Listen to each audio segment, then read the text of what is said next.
ਕੀ ਹਾਲ ਚਾਲ ਹੈ ਤੁਹਾਡਾ। ਚਲੋ ਅੱਜ ਮੈਂ ਜ਼ਿੰਗਰ ਚਿਕਨ ਬਣਾਉਣ ਲੱਗੀ ਸਾਂ ਤੇ ਮੈਂ ਕਿਹਾ ਚਲੋ ਤੁਹਾਡੇ ਨਾਲ ਰੈਸਪੀ ਸ਼ੇਅਰ ਕਰਨੀ ਆ। चिकन को मैं पहले मैरीनेट करके रख दिता है, थोड़ा जिहा बारबीक्यू मसाला ते लसन की पेस्ट ए करके ते एक लीमू का रस कट के ते इहनूं मैरीनेट कर दिता। चिकन मैरीनेट कर दिता। हुण मैं इत्थे लिता मैदा ते मैदे दे विच पावांगी नमक मिर्च। ए मैं नमक चला गया, ए चली गई जी लाल मिर्च। ਤੁਹਾਡਾ अपना मर्जी है, तुम काली मिर्च भी थोड़ी पाना चाहते हो तो यह भी पा लो। थोड़ी काली मिर्च पा देंगे। तीनों चीज़ों को पा के ना मैदे को अच्छी तरह ना मिक्स कर लो।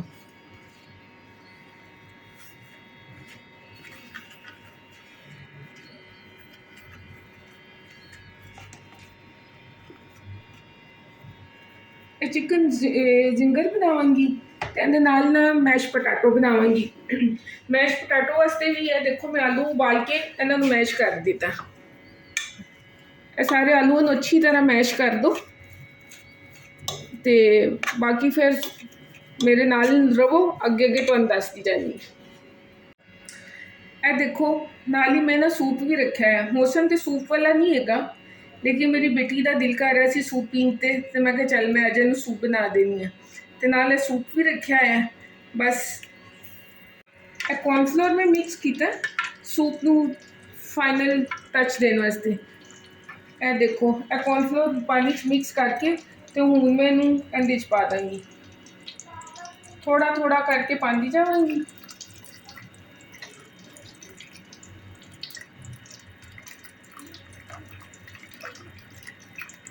ए देखो थोड़ा थोड़ा पाते जाओ तो देखो तुसी गाढ़ा होंदा जाएगा।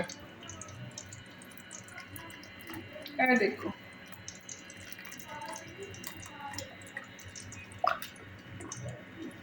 साडा सूप गाढ़ा हो गया।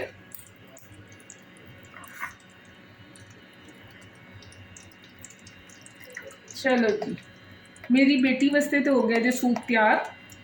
अगर ए देखो ए चिकन का पीस लैके उन्हें मैदे दे अच्छी तरह मैंने एक दफ़ा कोट करांगी। अच्छी तरह जो चिकन के उत्ते ना मैदा ला देना पूरी तरह ना। ए देखो फिर इनू लैके ना ठंडे पानी दे विच ना इस तरह इन कट लेता। इन फिर दोबारा मैदे दे विच पाना। तो जो दोबारा मैदे दे विच पाना है ना तो फिर तुसी ना अच्छी तरह ना इनू घचोल मचोल देना। जितना तुसी अपने हत्थों के नाल इनू घुट देना। इनू जिन्नियां हो सके चूंडियां वड्डो, अड्डियां चूंडियां वड्डो उन्दियां चीखां निकल जाए। वड्डदे जाओ चूंडियां, जिन्नियां चूंडियां वड्डोगे ना तो जेड़ा फ्लैक्स होंदे ने वो उतने अच्छे बनेंगे। इनू अच्छी तरह करके ना इनू चूंडियां चूंडियां वड्ड के देखो इस तरह इन्हां दी फ्लैक्स होंदी है, पापड़ियां टाइप बन जाएंगियां। ए देखो हुण इन जो इस तरह होगा ना तो तुसी दूसरी तरफ मैं तेल गर्म करना रख दिता है तो उहदे च मैं पा दांगी। इसी तरह ही सारे पीसां नूं एक एक करके इसी तरह सारा मैरीनेट करके अच्छी तरह नूं ते कढ़ाई दे विच पांदे जाओ। तो ट्राई भी जरूर करना तो मैंने दसना कैसे बने ने, तुहाड़ियां पापड़ियां सही बनियां कि नहीं बनियां। ए देखो जी सूप की फाइनल शक्ल, सूप हो गया तैयार। तो इन मैं बस हुण बाउल दे विच कड्डांगी ते अपनी बेटी की खिदमत विच पेश करांगी।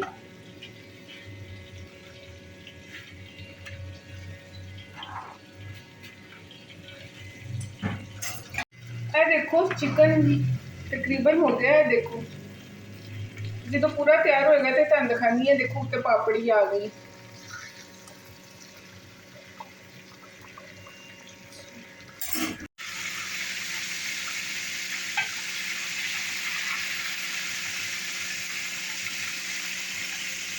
ए देखो उन्हें मैश पोटैटो तैयार करने लगी। इहदे विच एक चम्मच मैं मक्खन ना पाया। मक्खन पा के ते अच्छी तरह ना मिक्स कर लेना। ए देखो अच्छी तरह ना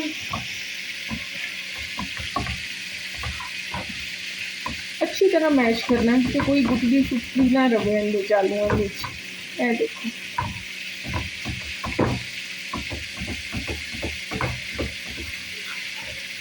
कहते थोड़ा नाल ना नमक ही पावांगी।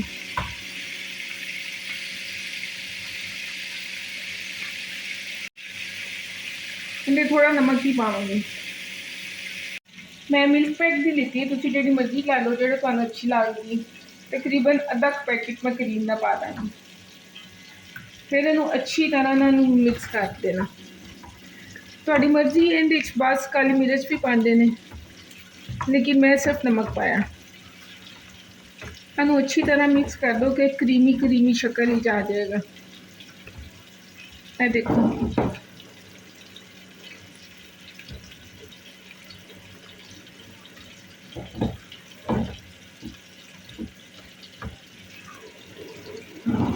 ये देखो